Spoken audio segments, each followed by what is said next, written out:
Hey guys, it's JP. So what I want to show you today is a very simple way to structure your LLC. So when you go to apply for 0% business credit, you will get approved for 100K plus very, very easily. I have seen businesses that had perfect credit profile, perfect credit score, but their companies were not structured this way and they got significantly less 0% business credit than some companies I've seen who didn't have quite as qualified credit. So the applicant didn't have quite as qualified credit, but they were able to get far, far, far more 0% business credit because their LLC was structured perfectly. So that's what I want to share with you today. And I already know what you're thinking. You're like, okay, there's this ugly guy right now in front of me yelling at me, telling me he's going to get me or show me how to structure my LLC in a very specific way so I can get loads and loads and loads of 0% business credit. So I just want to address that right now. So to answer your question, yes, I am obnoxiously ugly.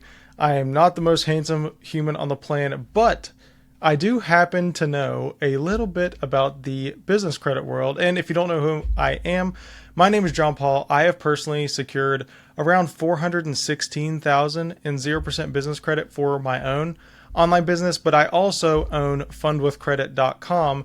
And I have secured millions in 0% business credit for my private clients there. So when it comes to figuring out how to look better, I am not your guy. But if you would like to learn more on how to get 0% business credit and to get a lot of it so you can use it to scale your business, I am your guy. So with that being said, I'm going to quit blabbing and I'm going to now take us over to the ugly whiteboard of truth and justice.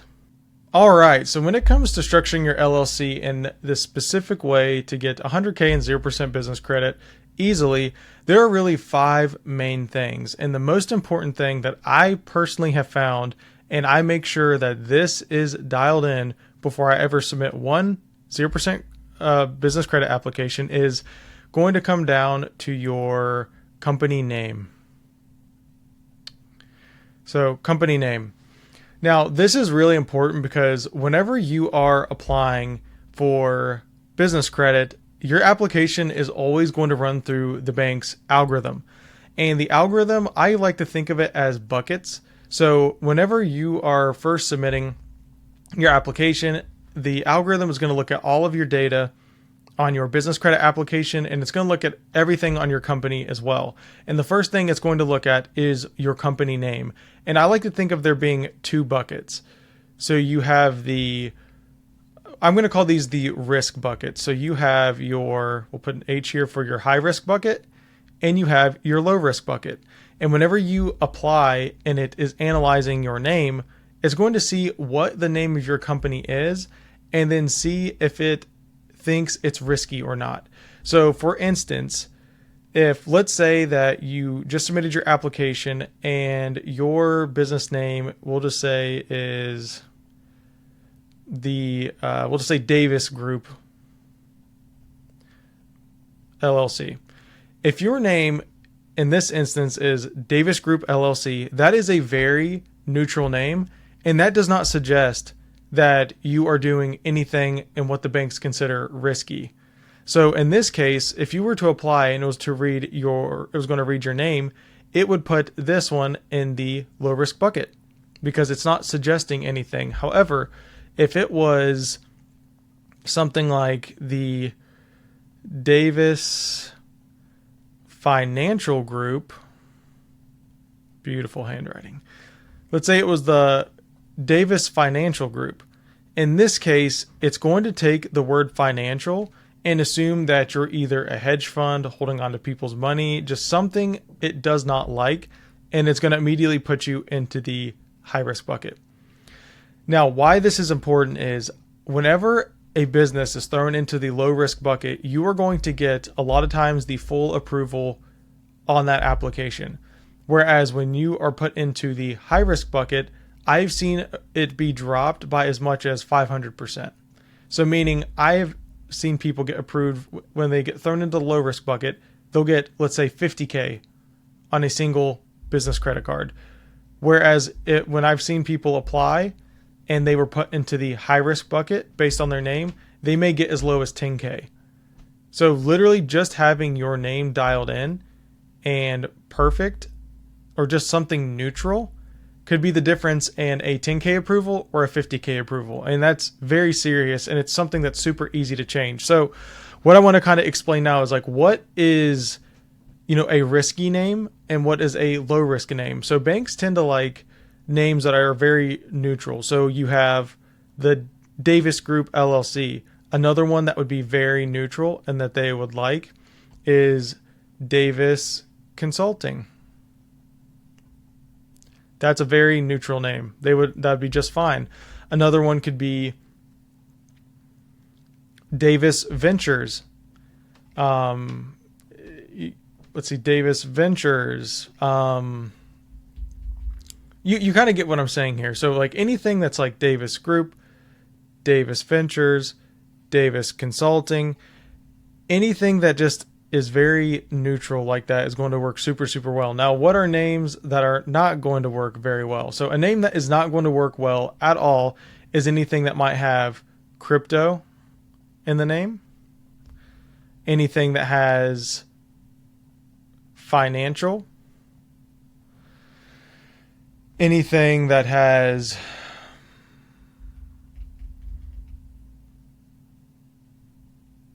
construction, anything that has, so construction, anything that has real estate.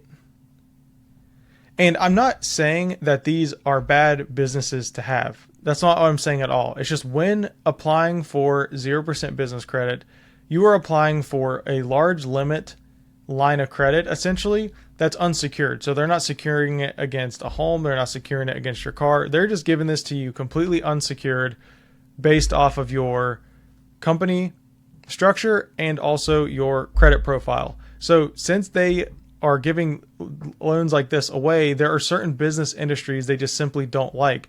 So they don't tend to like real estate too much because they think you may take that 0% business card, go buy a property, the property could go sideways, and now you can't pay them back. They don't like anything that might indicate a hedge fund. They don't like crypto too much because it's so new and they view it as volatile. They don't enjoy construction or industrial companies too much because it indicates it could be something that's a little bit more physical.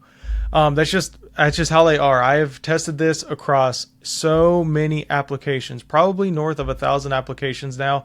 And anytime the name is not something super simple like Davis Group, Davis Consulting, Davis Ventures, and I try to push it through like the Davis Financial Group, anything like that, they always get less 0% business credit every single time. They still may get approved, but they will get approved for a super tiny amount. So when it comes to changing your LLC name, it's super simple. You just have to change it with your Secretary of State. And then you have to change it with the IRS. That's all you have to do. It's probably a 4-week process max to get this done. And it could end up with you getting literally 500% more business credit. So if that is your goal to get 0% business credit, I would recommend changing your name and leaving any of these words out of it, because you just seriously don't want to be put into one of these, the high risk bucket, and then it just makes everything so much more difficult. So that's all I'm going to say there, because name is probably one of the easiest things to change, and it's one of the biggest determining factors. The number one thing they look at is the company name. So this is going to be number one. That is why all the companies I have, all the companies I fund, I make sure that it is something neutral like this. Okay, so now let's move on to number 2. So second to company name, and this can also be put in a high or low risk bucket, is it's called your NAICS code, your NAICS code. So NAICS. This essentially is your industry code. So whenever they would look at your company name, they're trying to figure out what business industry you are in. And just a quick note for you, banks love online type businesses. So anything that's a coaching business, consulting, e-commerce, anything that might indicate it doesn't have a lot of physical inventory, and it could be very high profit margin, very high cash flow. They love those types of businesses, which is why I would say online businesses are the easiest ones to fund. And that's why I work with online business owners, is because their companies as a whole, banks just love them because they are high cash. So that's just a quick note I wanted to add. But your NAICS code is very similar to your company name, because this is actually going to really tell the algorithm, once again, what bucket that you fall into. Are you high risk or are you low risk? So for instance, the NAICS code is a 6-digit code, and it literally is just the company indicator.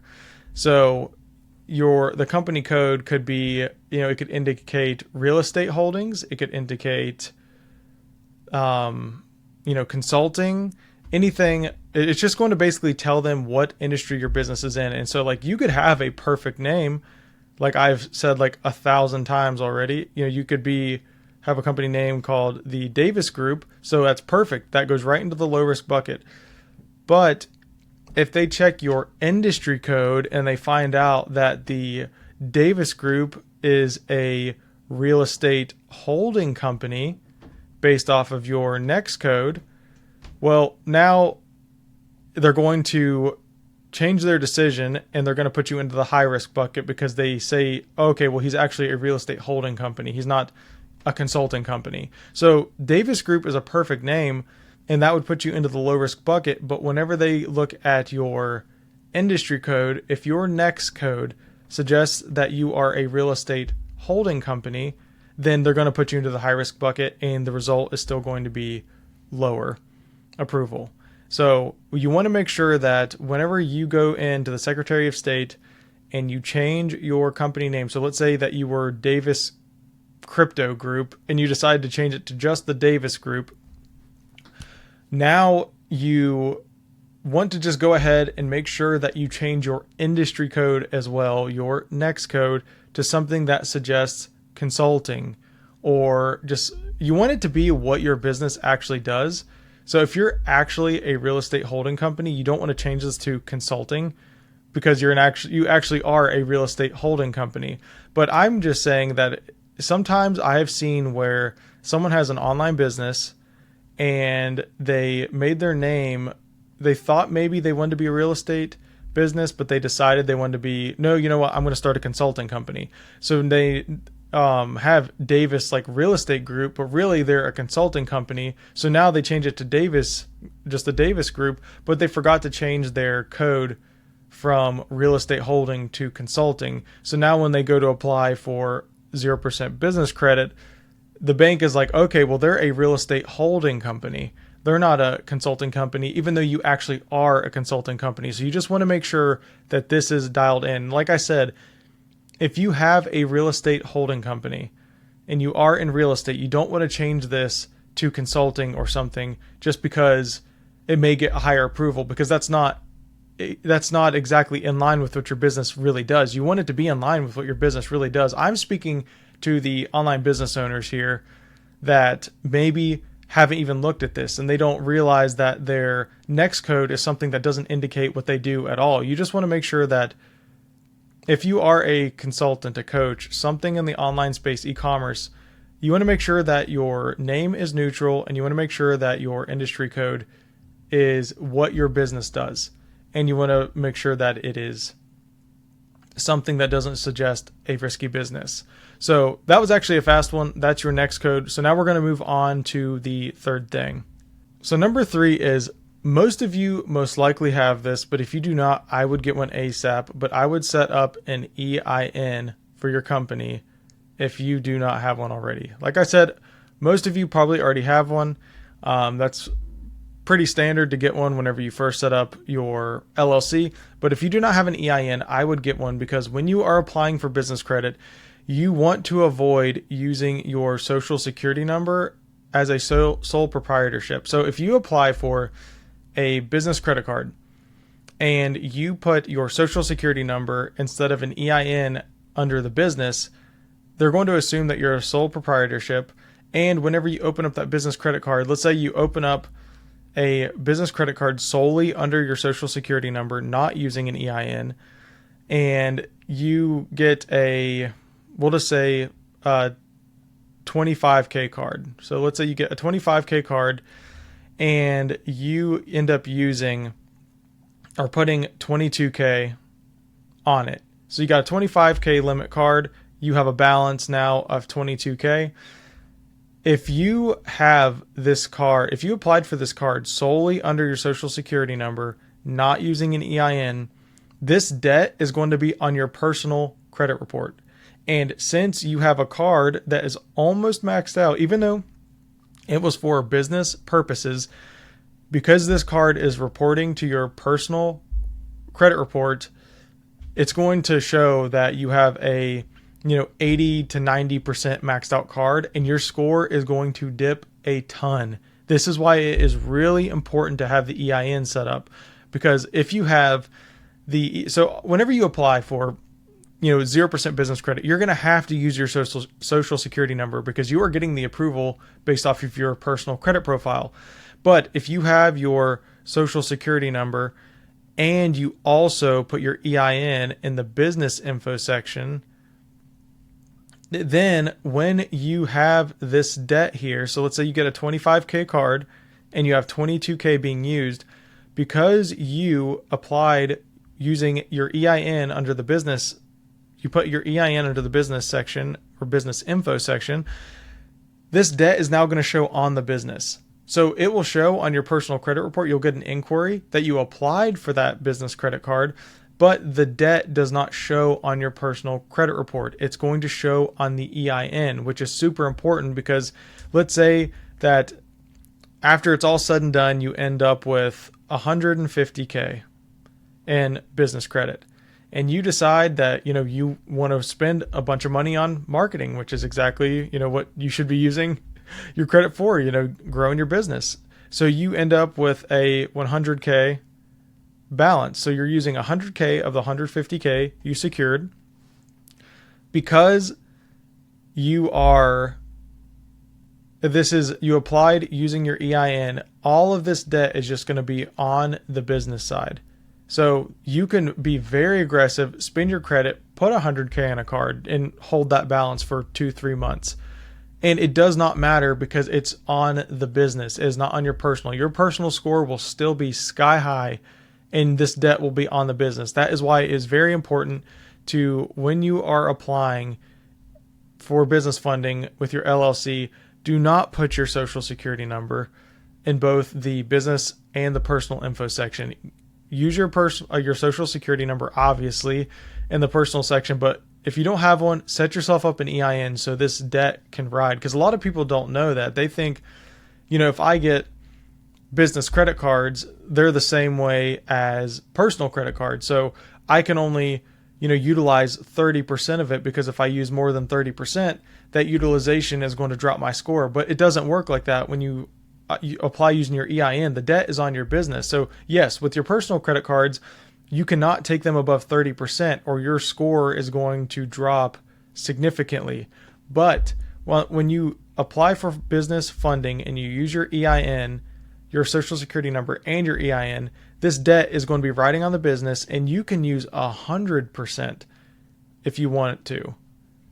And it's not going to drop your personal score. Now, if you're using 100% of your business debt, it can, if let's say that you have 150K and you have 150K being utilized, when you go to apply for other business funding, that can mess up approvals on the business funding side because they can see that you have maxed out business balances, but it's not going to be showing on your personal credit profile. So your score is not going to drop. So your personal credit profile is going to be just fine. But if you have maxed out business cards, if you go to apply for business funding, some additional business funding, it can limit approvals there because you have your business cards maxed out and some banks are able to see that. So with that being said, let's move on to number 4. Okay, so number 4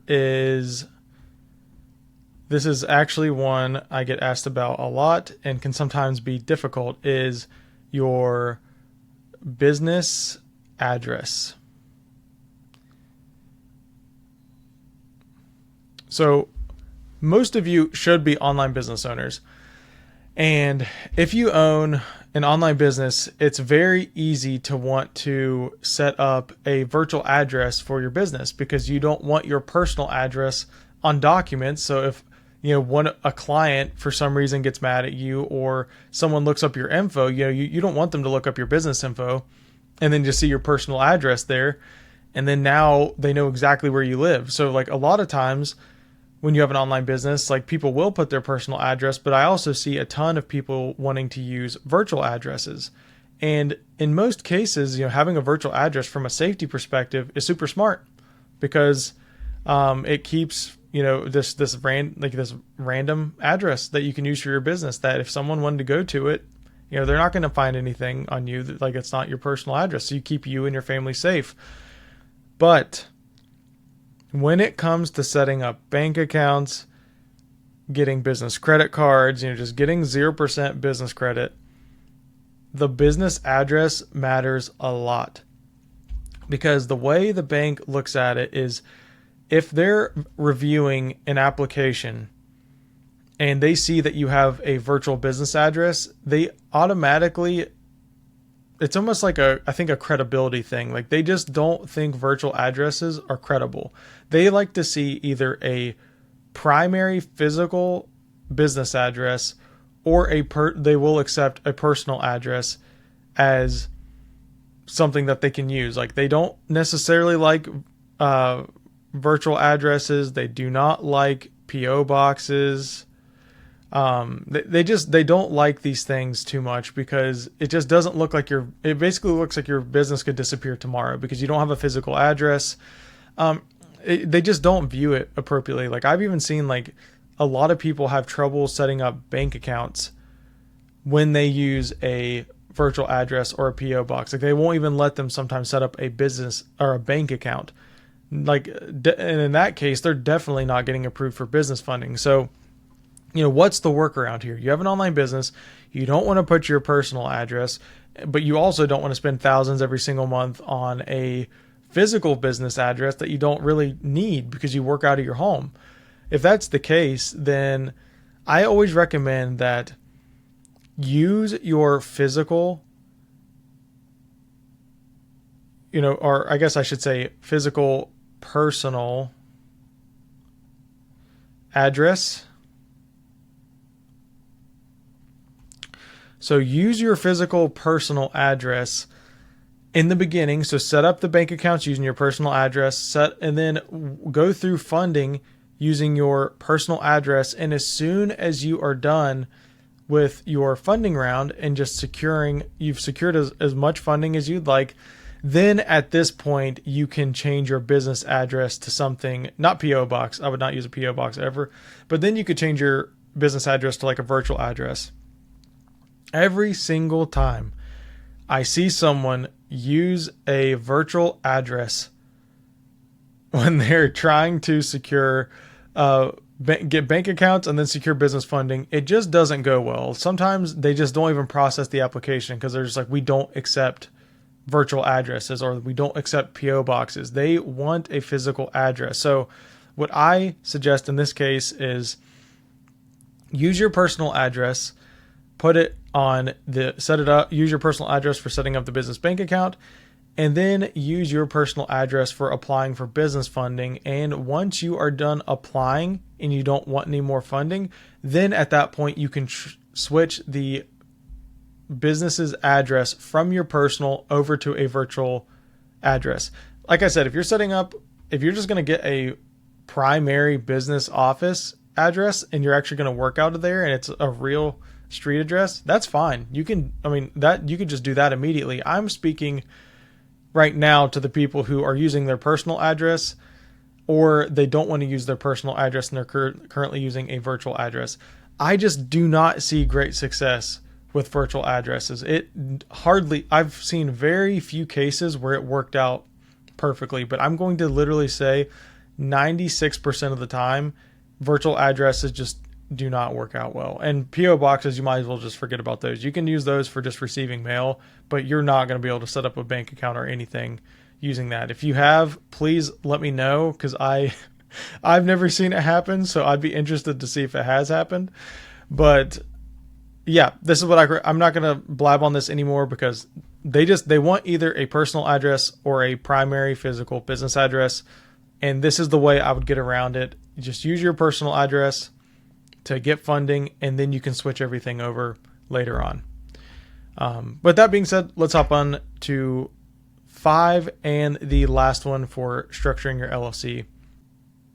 So some people might disagree with me, but the 5th one is the least important in my opinion. I have had many people without these 2 things get approved for business credit just fine, but it is good to have.